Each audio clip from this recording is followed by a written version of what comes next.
विविध संस्थांचे या ठिकाणी उपस्थित असलेले पदाधिकारी, काँग्रेस पक्ष, उद्धव ठाकरेंच्या नेतृत्वाखालचा शिवसेना पक्ष, राष्ट्रवादी काँग्रेस पक्ष या सगळ्यांना सहकार्य करणारे इतर सगळे पक्ष, कम्युनिस्ट पार्टी, आप, शेतकरी कामगार पक्ष या सगळ्यांचे प्रतिनिधी आणि हजारोच्या संख्येने उपस्थित असलेले आपण बंधुभगिनी. लोकसभेची निवडणूक झाली, अनुकूल निर्णय तुम्ही लोकांनी दिला. आम्हाला देशाची चिंता वाटत होती आणि त्याचं महत्त्वाचं कारण देशाचे प्रधानमंत्री नरेंद्र मोदी सत्ता हातात आल्याच्या नंतर बहुतेक काही वेगळं विचारत होते. त्यांच्या मनामध्ये डॉक्टर बाबासाहेब आंबेडकरांनी जी घटना दिली आणि त्या घटनेमुळे हा देश आज एकसंघ आहे, त्याच्यामध्ये काहीतरी फेरफार करावी, काही बदलाव करावा, अशा प्रकारचा विषय हा त्यांच्या मनामध्ये होता. या घटनेचं महत्त्व आहे. आज हा देश इतके वर्ष एकसंघ आहे, त्याचं महत्त्वाचं कारण डॉक्टर बाबासाहेब आंबेडकर आणि त्यांनी दिलेली घटना.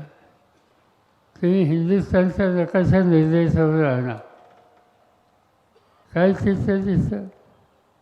पाकिस्तान होतं. त्या पाकिस्तानचे दोन तुकडे झाले, एक पाकिस्तान, एक बांगलादेश. नेपाळ होता. त्या नेपाळमध्ये अनेक वेळेला संघर्ष होत असतात. खाली श्रीलंका आहे. त्या श्रीलंकेमध्ये अनेक वेळेला संघर्ष झाले. काही भाग खुचला. देश एकसंघ राहण्याची परिस्थिती अतिशय चिंताजनक झाली. आणि बांगलादेश, त्या बांगलादेशमध्ये सुद्धा तिथले राष्ट्रपती त्यांची हत्या करण्यात आली आणि देश लष्कराने ताब्यात घेतला. अनेक ठिकाणी आपण बघतो, पाकिस्तानमध्ये लष्कर होतं, नेपाळमध्ये लष्कर होतं, श्रीलंकेमध्ये लष्कर होतं, बांगलादेशमध्ये लष्कर होतं. पण हे भारतामध्ये लष्कराने देशाचा कारभार घेतला असं कधी चित्र झालेलं नाही. इथला कारभार लोकांच्या हातामध्ये आला आहे आणि त्या लोकांचं वैशिष्ट्य हे आंबेडकरांनी सांगितलेलं की रोजगार हमीच्या कामात जाणारा मजूर त्यालाही एक मत आहे आणि चाचांच्या घरातला कोणी तरुण आहे त्यालाही एक मत आहे. हे या संविधानाचं वैशिष्ट्य आहे. आणि त्या संविधानाला धक्का लावला. हे सूत्र घेऊन प्रधानमंत्री जात होते, त्याला अवघड घालण्याचा निर्णय आम्ही या देशातल्या अनेक राजकीय नेत्यांनी बसून घेतला. अनेक लोकांनी एकत्र आलो. मी स्वतः होतो, सोनिया गांधी होत्या, राहुल गांधी होते, कर्नाटकचे मुख्यमंत्री, तामिळनाडूचे मुख्यमंत्री, केरळचे मुख्यमंत्री, पश्चिम बंगालच्या ममता बॅनर्जी मुख्यमंत्री, या सगळ्यांना एकत्रित केलं. आणि हे सर्व काही झालं तर घटनेला धक्का लागून द्यायचा नाही. आणि तो लागून द्यायचा नसेल तर काही झालं तर उद्याच्या निवडणुकीमध्ये मोदींना 400 जागा पाहिजेत, त्या 400 जागा मिळून द्यायच्या नाही. निवडणुकीला आलं तुम्हाला लोकांच्यासमोर आणि तुम्हाला लोकांना धन्यवाद द्यायला पाहिजे. तुम्ही मोठ्या मताने आम्हाला लोकांचे प्रतिनिधी निवडून दिले. या मतदारसंघामध्ये सुप्रिया चौथ्यांदा उभी राहिली. तुम्ही लोकांनी मोठ्या प्रमाणावर तिला शक्ती दिली आणि देशाच्या फाळणीमध्ये पाठवून दिले.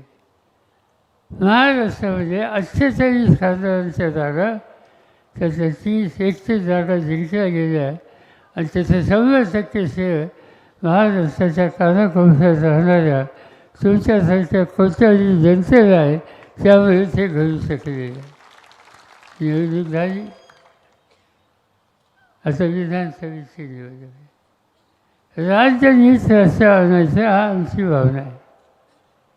आज राज्याची अवस्था चिंताजनक आहे. केंद्र सरकार त्यांचा एक अर्थ विभाग नावाचा विभाग असतो आणि त्या आर्थिक विभागाच्या वतीनं सर्व देशाची पाहणी करतात. त्याच्यामध्ये पहिला निकाल हा घेतात की या देशामध्ये प्रत्येक माणसाचा दैनंदिन उत्पन्नावर कोणत्या राज्याचा कितवा नंबर आहे. चव्हाणसाहेब मुख्यमंत्री होते यशवंतरावजी, तेव्हापासून महाराष्ट्राचा नंबर देशात नेहमी पाहिला. महाराष्ट्र कधी दुसऱ्या नंबरवर गेला नाही. फडणवीसांचं राज्य आलं, भाजपवाल्यांचं राज्य आलं, पहिल्या नंबरवरनं आम्ही 6व्या नंबरवर गेलो. आज महाराष्ट्रातनं परदेशात माल जातो, देशाचा माल जातो, त्याचा 16% माल महाराष्ट्रातनं जातो. पण काय चित्र दिसत आहे, दिवसेंदिवस आमची निर्यात कमी व्हायला लागली. या ठिकाणी आम्हाला लोकांच्या हातात सत्ता होती, त्यावेळेला सध्याच्या केंद्र सरकारने माहिती घेतली की आम्ही लोक सत्तेवर होतो त्यावेळेला महाराष्ट्राच्या डोक्यावर किती हजार कोटीचं कर्ज होतं. 3,20,000 कोटीचं कर्ज महाराष्ट्राच्या 14 कोटी लोकांच्या डोक्यावर होतं. आणि गेले 2 वर्ष ही सत्ता भाजपांच्या सरकारांच्या हातात गेली. 3 लाखावरून त्यांचं राज्याचं कर्ज 8 लाख कोटी झाले. याशिवाय आणखी देणी वाढली. या सगळ्या गोष्टीचा परिणाम काय झाला? परिणाम हा झाला की उद्योगधंद्यात अडचणी व्हायला लागल्या. एक काळ असा होता की उद्योगधंद्याच्यामध्ये महाराष्ट्र पहिल्या नंबरला. आजही आहे काही प्रमाणात, पण त्यावेळची स्थिती आजच्या स्थिती वेगळी आहे. एका काळी कारखानदारी म्हणजे किर्लोस्कर, कारखानदारी म्हणजे कुफर, कारखानदारी म्हणजे गरवारे, अशी नावं ऐकायला मिळायची. महाराष्ट्राचे मुख्यमंत्री फडणवीस यशवंतराव चव्हाणांच्याकडे आलं, त्यांनी वेगळा विचार केला. वेगळा विचार काय? मुंबईमध्ये कारखानदारी सगळी होती. 120 कापसाच्या गिरण्या मुंबईमध्ये होत्या आणि महाराष्ट्राच्या कानाकोपऱ्यातला मजूर घाम करायला तिथे जात होता. आज त्या 120 गिरण्यांच्या पैकी एक सुद्धा गिरणी शिल्लक राहिली नाही. मुंबई हे आर्थिक शहर झाले. पण याचा चेहरा बदलायचा चव्हाण साहेबांनी ठरवलं आणि ते निकाल घेतला की अनेक ठिकाणी औद्योगिक वसाहती या कशा करता येईल.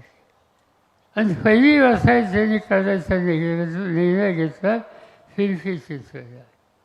त्या काळामध्ये जयाजी टाटाच्या कंपनीचे मालक होते. चव्हाण साहेबांना कळलं की जमशेदपूरला बिहारमध्ये मोटार तयार करण्याचा कारखाना टाटा साहेब करतात. चव्हाण साहेबांनी त्यांना बोलून घेतलं. त्यांनी सांगितलं की तुमचं आयुष्य महाराष्ट्रात गेलं, तुम्ही महाराष्ट्राची सेवा केली, आता मोठा कारखाना करतात, बिहारमध्ये करण्याऐवजी महाराष्ट्रात का करत नाही? टाटामध्ये जमीन हे म्हणजे जमीन मी देतो. फिरकी चिंचवडला 300 एकर जमीन दिली. आज हिंदुस्थानामधली कार, हिंदुस्थानामधला ट्रक फिरकी चिंचवडला असतो आणि सर्व देशाच्या वाहतुकीच्या क्षेत्रामध्ये प्रचंड परिवर्तन करण्याचं काम एका टेल्को कंपनीवर झालं, महाराष्ट्राची झाली. तसाच विचार बजाज यांचा. बजाज हे वर्धेचे महात्मा गांधींच्या वर देशाच्या स्वातंत्र्याच्या लढ्याचे एक महत्त्वाची घटना. त्यांचे चिरंजीव लोकसभेचे सभासद, त्यांच्या डोक्यामध्ये स्कूटरचा कारखाना करावा असा विचार आला. चव्हाण बोलून घेतलं आणि त्यांनी सांगितलं की तेलकोच्या शेजारी तुम्हाला जमीन देतो. जमीन दिली. आज बजाज असो सारखी मोठी कंपनी सर्व देशामध्ये ऑटो रिक्षा स्कूटर होते, पण देशाच्या बाहेरसुद्धा अनेक देशामध्ये हे वाहन फिरवतात. मध्यंतरी मी इंडोनेशियाला गेलो आणि जात असताना तिथे गेल्यावर हॉटेलच्या बाहेर रिक्षा उभ्या होत्या. मला गंमत होती की रिक्षा आपल्याकडे असतात. मी चौकशी केली की या रिक्षा इथे कसे, म्हणजे no we are not calling rickshaw. म्हणजे तुम्ही काय म्हणता त्याला? We are calling Bajaj. रिक्षाला इंडोनेशियामध्ये बजाज म्हणतात. हे कसं झालं तर बजाजचा दुसरा कारखाना इंडोनेशियामध्ये काढला. आज तिचा मध्यमवर्ग नोकरदार ती रिक्षा ती स्कूटर वापरतो आणि ही बजाजने आणली. त्यामुळे त्याला असं वाटतं की याचं नावच बजाज आणि ते चित्र त्या ठिकाणी बघायला. असे अनेक कारखाने महाराष्ट्रात वाढली आणि त्याचा फायदा झाला. हे झालं एका ठराविक भागाच्या पुरतं. नंतर अनेक मुख्यमंत्री झाले, त्यांचंही योगदान होतं. माझ्याकडे 1978 साली राज्याचं मुख्यमंत्रीपद पहिल्यांदा आलं. म्हणजे चव्हाण साहेबांच्याकडे गेलो, त्यांचे आशीर्वाद घेतले आणि त्यांना विचारलं काय तुमचं मार्गदर्शन. त्यांनी एकच सांगितलं की मुंबई पुणे इथे कारखानदारी वाढली, ही कारखानदारी महाराष्ट्राच्या अन्य भागात झाली पाहिजे, त्याच्यात तू लक्ष घाल. आणि मी लक्ष घातलं. आमच्या सरकारने साथ दिली. तुम्ही पुण्यावरनं निघाला बारामतीच्या रस्त्यावर तर पहिल्यांदा जेजुरी लागते. जेजुरी खंडोबाचं शहर. महाराष्ट्रात म्हणून आपण त्या ठिकाणी दर्शनाला जातो. आम्ही लोकांनी तिथे एक MIDC काढली. आज जेजुरीला 6,000 लोक काम करतात. जेजुरीचं पुढे गेलो, बारामतीला पोचलो, तिथे MIDC काढली. तिथं 24,000 लोक काम करतात. पुढे इंदापूरला हर्षवर्धन हे सगळे लोक सत्तेमध्ये होते, त्यांची बदल झाली. इथे MIDC काढली, इथेही कारखाने आले. पुढे गेल्याच्या नंतर आम्ही रस्ता बदलला, नगर रस्त्यावर गेलो. रांजणगावला गेल्याच्या नंतर तिथे MIDC काढली. काही हजार लोकांना तिथं काम येतं. नाशिकच्या रस्त्यावर केलं, तिथेही काही हजार लोकांना काम येतं. सर्व पुणे शहराच्या आजूबाजूला विकेंद्रित स्वरूपामध्ये ही कारखानदारी उभी करून हाताला काम दिलं आणि त्याच्यामुळे त्या भागातल्या जनतेचं अर्थकारण बदललं. यासाठी सत्ता वापरायची असते हे जे मार्गदर्शन आम्हाला लोकांना केलं गेलं त्याचे हे परिणाम आज कुठे कुठे दिसतात. पण दुसऱ्या बाजूने एक धोकादायक चित्र दिसतं आणि ते म्हणजे तरुण पिढीमध्ये बेकारी. आज शाळा कॉलेजेस वाढली, ठिकठिकाणी कॉलेजेस काढली गेली. कर्मवीर भाऊराव पाटलांच्या सारख्या दर्शा नेत्यांनी या बाबतीत पुढाकार एकेकाळी घेतला. अनेक ठिकाणी संस्था बनवल्या. रयत शिक्षण संस्थेसारखी संस्था, त्याची इथे एक शाखा आहे. त्या रयत शिक्षण संस्थेमध्ये आज 4 लाख विद्यार्थी शिकतात. तिथं देणगी घेतली जाते. आज त्या संस्थेचा अध्यक्ष मीच आहे. अनेक वर्ष आम्ही लोकांनी या संस्थेचा विस्तार केला आणि शिक्षणाची दारं खुली केली. बारामतीसारख्या ठिकाणी विद्याप्रतिष्ठान संस्था स्थापन केली. 29,000 मुली शिकतात.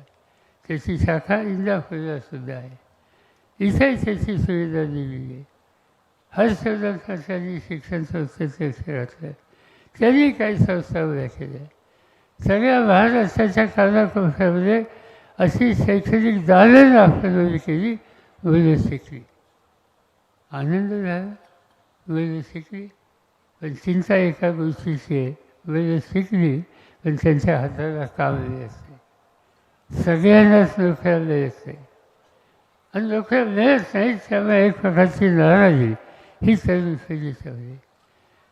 आणि ज्या समाजामध्ये तरुण अस्वस्थ होतो, त्याचे मनोस्वस्थ सुचत नाही, तो निराशजनक बनतो. निराशी माणूस कोणत्याही चौक्याला जाऊ शकतो. ते चित्त व्हायचं बदलायचं असेल तर लेखाची घालवली पाहिजे. अपेक्षा ही होती, ज्यांच्या हातात केंद्राची सत्ता आहे ते लोक या तरुणांची लेखाची घालवण्याच्यासाठी काही ना काहीतरी करतील. पण अजून ते त्यांच्याकडनं गेल्या 10 वर्षात काही झालेलं नाही. याउलट इथं जे कारखानदारी होती ती हलवता येईल का याचा विचार ते करतात. महाराष्ट्रामध्ये अनेक चांगले कारखाने होते. ते कारखाने इतर तरुणांना हाताला काम देत होते. देवेंद्र फडणवीसांचं राज्य आलं. गुजरातचं राज्य कुणाच्या हातात हे सांगायची आवश्यकता नाही. त्यांनी संदेश दिला का आदेश दिला मला माहीत नाही. हळूहळू महाराष्ट्राचे मोठे उद्योग गुजरातला जायला लागले. टाटाने एअरबस नावाची विमानाची कंपनी करायचा निकाल घेतला. नागपूरला त्यासाठी जागा काढली, जागा अक्वायर केली, सरकार बदललं. आज ती एअरबस तो कारखाना गुजरातमध्ये गेला. मी प्रधानमंत्र्यांचा त्या कारखान्याच्या उभारणीच्या समितीच्या कार्यक्रमाचे फोटो दाखवत होते. कारण प्रधानमंत्री हे देशाचे असतात, ते एका राज्याचे असतात.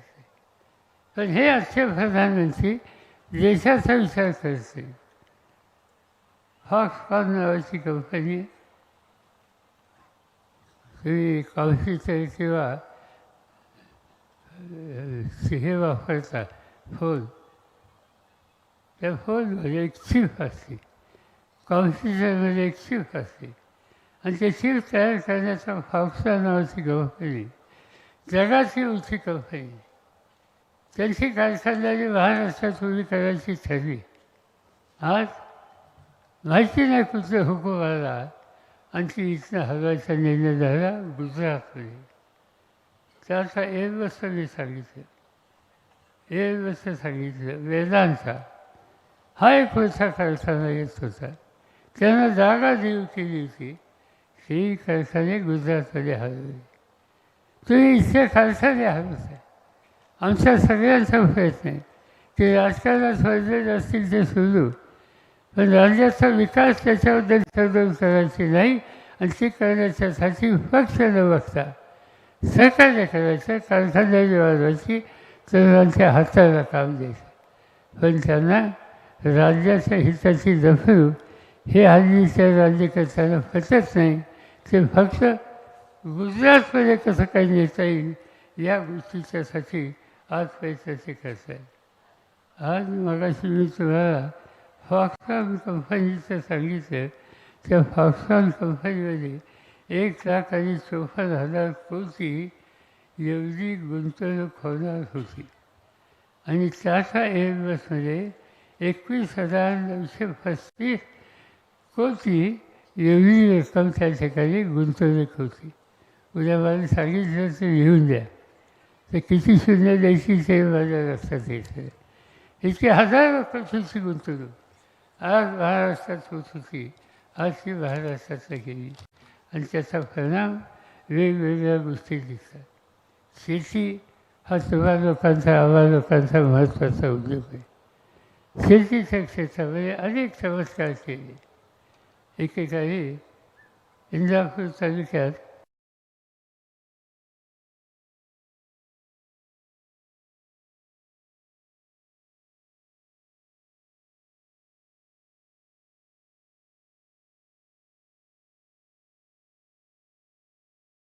असतानाच वडिलांच्यावरून बाहेर आत जाण्याच्या तिथं त्याला म्हणतात जंक्शन.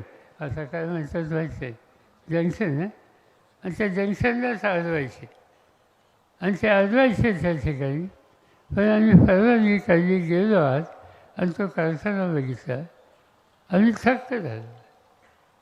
हा कारखाना वालचंद शेतीकरता, वालचंद शेत होते सोलापूरचे, तिथं त्यांचं दुकान. पण दृष्टी होती खूप आणि त्या दृष्टीनं त्यांनी कळवला, जमीन दिसली, कारखाना काढला आणि शेकडो लोकांच्या हाताला काम दिलं. ही एक पिढी होती महाराष्ट्रामध्ये काम करणारी. आज तशी पिढी तयार करण्याची गरज आहे आणि त्याच्याकडे दुर्लक्ष झालं, शेतीकडे दुर्लक्ष झालं तर एक वेगळं चित्र आज देशात बघायला मिळतं, महाराष्ट्रात बघायला मिळतं. ते चित्र शेतकऱ्यांच्या आत्महत्या. आज महाराष्ट्रामध्ये या राजवटीमध्ये भाजप आणि त्यांच्या मित्रांचं राज्य आल्यानंतर 20,000पेक्षा अधिक शेतकऱ्यांनी आत्महत्या केली. का आत्महत्या करतो? सरकारवर का पाणी सुटतो? मुलाबाळांचा विचार का करत नाही? आम्ही चौकशी केली. मी स्वतः गेलो यवतमाळ जिल्ह्यामध्ये. तिथं जास्त आत्महत्या झाल्या. एका कुटुंबाचा आत्महत्या झाली. मी भेटायला गेलो. त्या घराच्या कर्ता माणसाने जीव दिला होता. त्याच्या बायकोला आम्ही भेटलो. तिला समजून तिच्याकडनं जाणून घेत होतो, का तुझ्या नवऱ्याने आत्महत्या केली. ती अक्षरशः रडत होती. मी समजून काढायचा प्रयत्न केला आणि तिला विचारलं, काय आत्महत्या केली हे मला सांग.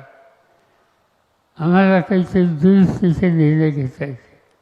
त्या माऊलीने सांगितलं की 6 एकर जमीन. म्हणजे पिकं कोणती घ्यायची? म्हणजे कपाशी आणि सोयाबीन. म्हणजे मग झालं काय? कपाशी आणि सोयाबीनचं पीक घ्यायची तयारी केली. सोसायटीचं कर्ज काढलं, बँकेचं कर्ज काढलं, पीक घेतलं, सोन्यासारखं पीक आलं. अतिवृष्टी झाली, सगळं पीक गेलं. पीक गेलं पण डोक्यावरचं कर्जाचं उदर राहिलं. दुसऱ्या वर्षी म्हणजे पुन्हा माझ्या नवऱ्याने ते पीक घ्यायचा निकाल घेतला. बँक सोसायटी पैसे देणार का? थक बाकीला थकीत झाली. तर सावकाराकडे गेले, सावकाराचं कर्ज घेतलं आणि पुन्हा 6 एकराचा प्लॉट कपाशी आणि सोयाबीनचा केला. आणि दुसऱ्या वर्षी कपाशीवर लाल्या नावाचा एक रोग येतो. तो रोग आला, सगळं पीक उद्ध्वस्त. पीक उद्ध्वस्त झालं, कर्ज वाचता शिल्लक. आणि एक दिवशी वसुलीची नोटीस आली. नवरा म्हणतो बँकेचे सावकाराचे पैसे देऊ शकणार नाही. दुसऱ्या दिवशी सावकाराने येऊन त्याच्या घराची भाजी बाहेर काढली. मुलीचं लग्न ठरलं होतं आणि होणाऱ्या व्यायाच्या घरात त्याची भाजी कुठे बाहेर काढली हे होणाऱ्या व्यायाने बघितलं. त्यांनी लग्न मागलं आणि ते या माणसाला सहन झालं नाही. उत्साह बाजारात गेला, इंजिनची वाटली घेतली, घाता फॅला आणि जीव देऊन टाकला. आज हेच चित्र महाराष्ट्रात. कशासाठी राज्य घ्यायचं असावे? जे राज्यकर्ते शेतकऱ्यांच्या आत्माच्या वारसा आहेत त्याचा उपाययोजना करत नाहीत, त्यांना राज्य करण्याचा अधिकार काय? माझ्या हातामध्ये देशाची सत्ता होती. कर्जबाजारी फारसा प्रश्न याचा मी अभ्यास केला. डोक्यावर शेतकऱ्यांचं कर्ज फार होतं. मनमोहन सिंग प्रधानमंत्री होते. मनमोहन सिंगांच्याकडे मी गेलो आणि शेतकऱ्याच्या हिताची दखल या देशात होत असेल तर त्या सरकारमध्ये सत्तेमध्ये कशासाठी राहायचं हा प्रश्न माझ्या मनात येतो आहे. मी असा निकाल घेतो आहे की शेतकऱ्यांच्या डोक्यावरचं कर्ज माफ करून. त्याने हो म्हणून सांगितलं. एका हुकमाने एका सहीने 71,000 कोटीचं कर्ज माफ करून टाकलं. शेतकरी कर्जावरचं मोकळा केला. हे निर्णय घ्यायची आज गरज आहे. पण आजचे उद्योग, आजचे शेतकरी, आजचं सरकार त्या संबंधीचा निकाल घ्यायला तयार नाही. आणि म्हणून आपल्या भल्याचं, आपल्या हिताचं, राज्याच्या हिताचं निर्णय घ्यायचा ही नीती असल्यास राज्यकर्त्यांची असेल तर त्यांना मताचा पाठिंबा द्यायचा नाही.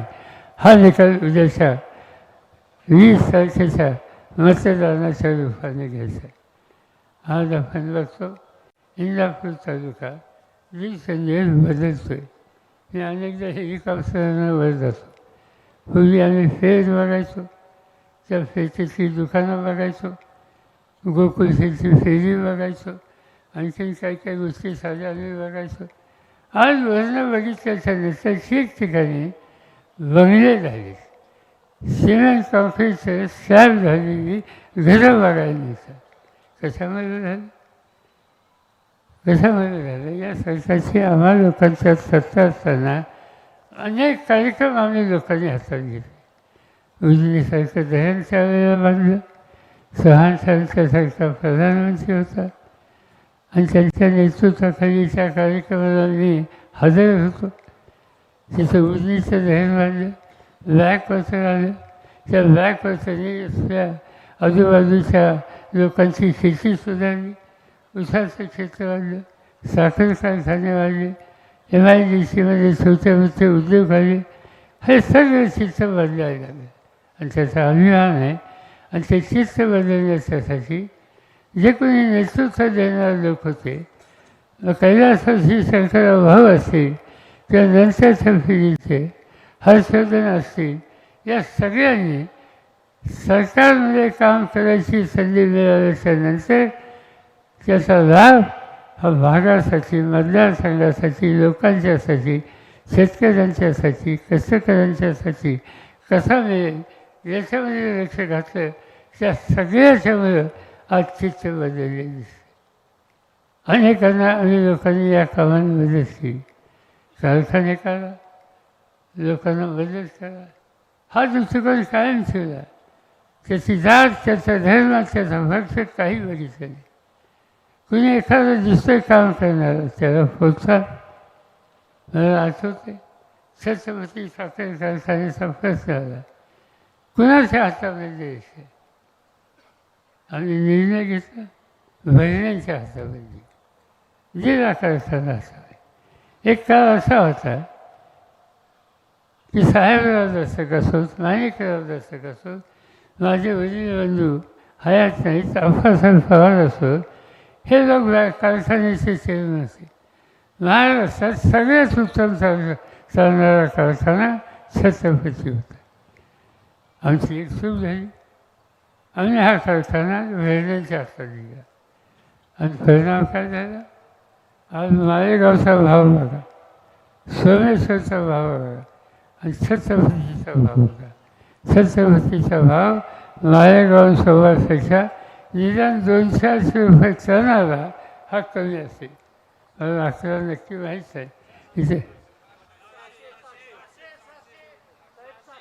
600 रुपये कमी भाव तुम्ही घेता, होय का नाही?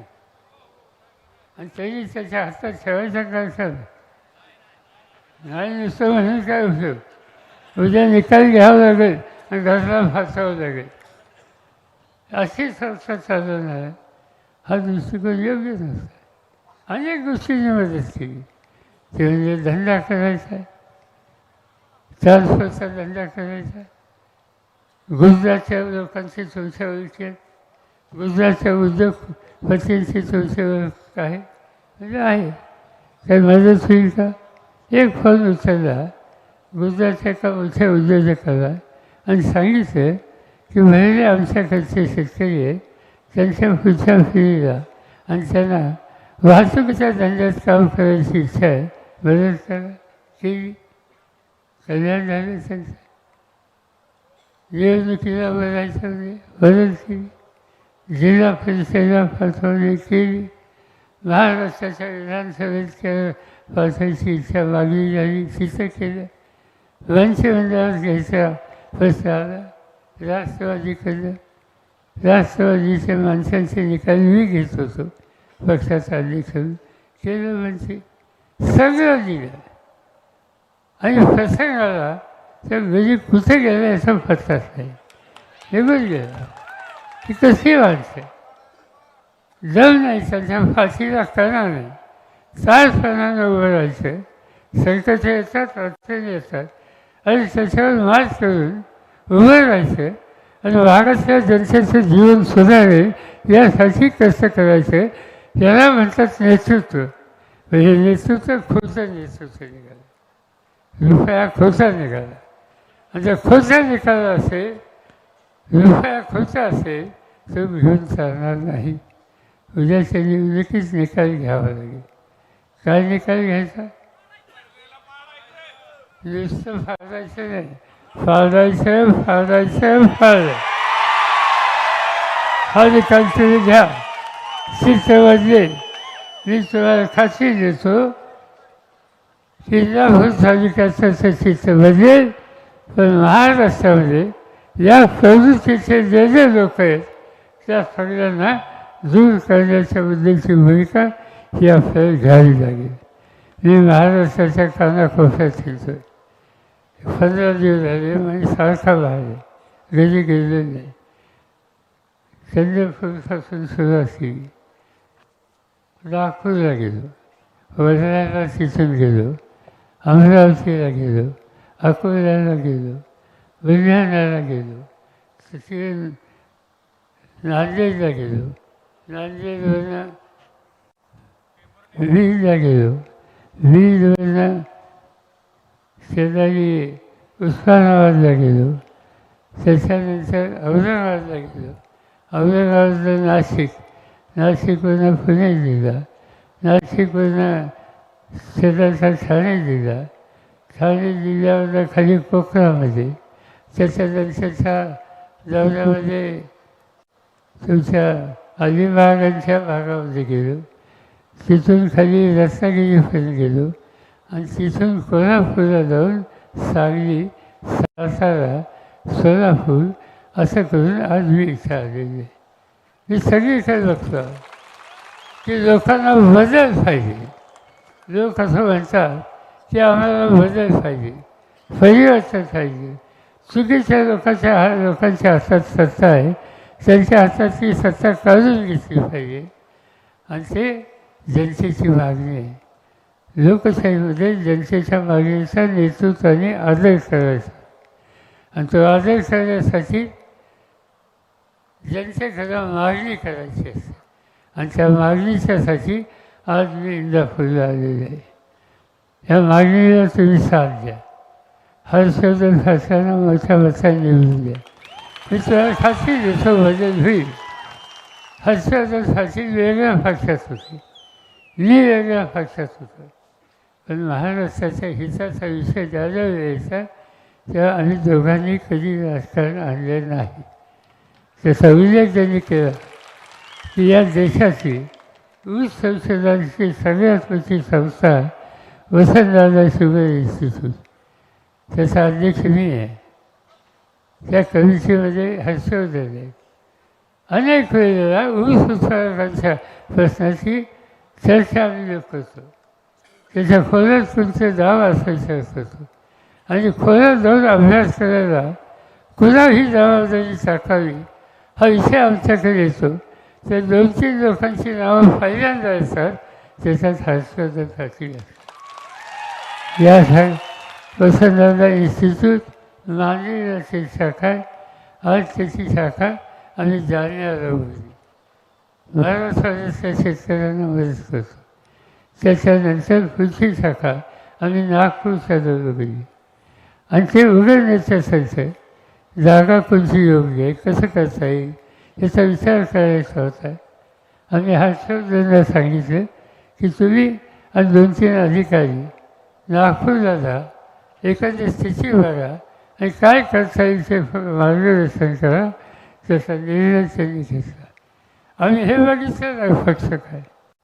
आणि मला आनंद आहे की त्यांनी पक्षाची अशी भूमिका घेतली आणि प्रत्येक गोष्टीत साथ दिली. आज आणखी एका गोष्टीचा मला आनंद आहे. सर्व देशामध्ये हिंदुस्थानात सहकारी साखर कारखाने यांची एक संस्था आहे. अनेक वर्षाची संस्था. मी त्याचा पदाधिकारी नव्हतो, पण माझ्या सगळ्या नीतीचं काम चालायचं. मध्यंतरी अध्यक्षपदाची जागा रिक्त झाली. दांडेगावकर म्हणून महाराष्ट्राचे एक सहकारी ते अध्यक्ष होते. त्यांचा कालावधी संपला. तिथे कुणाला अध्यक्ष व्हावाची अपेक्षा होती. देशाचे 250 कारखाने, त्या 250 कारखान्यांचं नेतृत्व कुणी करावं याची चर्चा झाली. मग त्याच्यामध्ये कर्नाटक असेल, गुजरात असेल, महाराष्ट्र असेल, या सगळ्यांनी एक नाव सुचवलं, हर्षवर्धनसाठी. असा माणूस देश पातळीवर कामाला जातो आणि देशाच्या कानाकोपऱ्याच्या या क्षेत्राच्या बाकीच्या लोकांचा विश्वास आपल्या माणसावर होतो. याचा इतका महाराष्ट्राचा सन्मान दुसरा कुठला नाही. आणि हा सन्मान त्यांनी केला. आणि म्हणून आम्ही असंच होतो की सगळं काम करण्याची दृष्टी आणि कुवत हे सगळे या ठिकाणी आहे. आणि भरत्यावर कशाला राहतं, राहायचा निकाल जरा बदलला पाहिजे. मगाशी त्यांनी सांगितलं की शरद पवार कुस्ती करते, कुणाशी कुस्ती करते आणि ही कुस्ती शिकवत होईल. तुम्ही म्हणतात ते खरं आहे, पण कुस्ती कुणाशी करायची नसते. कुस्ती अशा वेळेची करायची काय म्हणते लोक नावं ठेवतील आणि त्यावेळी कुठेही कुस्ती करायची नाही. कुस्ती योग्य ठिकाणी करायची, पहिलं सात्विक असला पाहिजे. आज तुम्ही काही चिंता करू नका. आज या तालुक्यामध्ये लोकसभेच्या विधानसभेच्या निवडणुकांना कुस्ती करण्याची वेळ आली असं समज आहे. हे खरं नाही. कुस्ती करणं तुमची आवश्यकता नाही. मी कालच सांगितलं संस्थेला, मी काठ्याच्यावरील शिकत होतो. संस्थेला वर्षात एकदा कुस्ती असायची आणि ती कुस्ती ज्या ठिकाणी खेळायला त्यामध्ये मी पण येतो, शाळेत होतो. दुसरी कुस्ती मारली, पैसे द्यायचेच, रेवड्या द्यायचे, रेवड्या खाली द्यायचे. हे वैशिष्ट्य त्या ठिकाणी होतं. आणि म्हणून असा एक कुस्ती आहे, त्याला एवढा मोठा फैलावण्याची गरज नाही. या फैलावण्याचा उपयोग महाराष्ट्र आणि देश या ठिकाणी शेती, उद्योग, शिक्षण या सगळ्या क्षेत्रामध्ये जे परिवर्तन करायचं आहे त्या परिवर्तनाच्यासाठी या सरकारांची आम्हाला गरज आहे. मोठ्या मताने तुम्ही विजय करा. मतदानाच्या दिवशी आता सांगितलं हर्षवर्धनांनी कुठं मतदान व्हायचं. हे जो तुतारी पक्षाचा माणूस आहे त्याच्यासोबत मतदान लावा, मोठ्या मताने त्यांना विजय करा. मी तुम्हाला खात्री देतो त्यांनी इथे काम केलं आहे, ते देश पातळीवर काम करतात. उद्या महाराष्ट्राची सत्ता आम्हाला लोकांच्या हातामध्ये आली तर त्यांना त्यांचा मुक्काम इंदापूरला राहणार नाही, मुंबईला नाही. हे या ठिकाणी सांगू इच्छितो आणि आपल्या सगळ्यांनी रजा घेतो. जय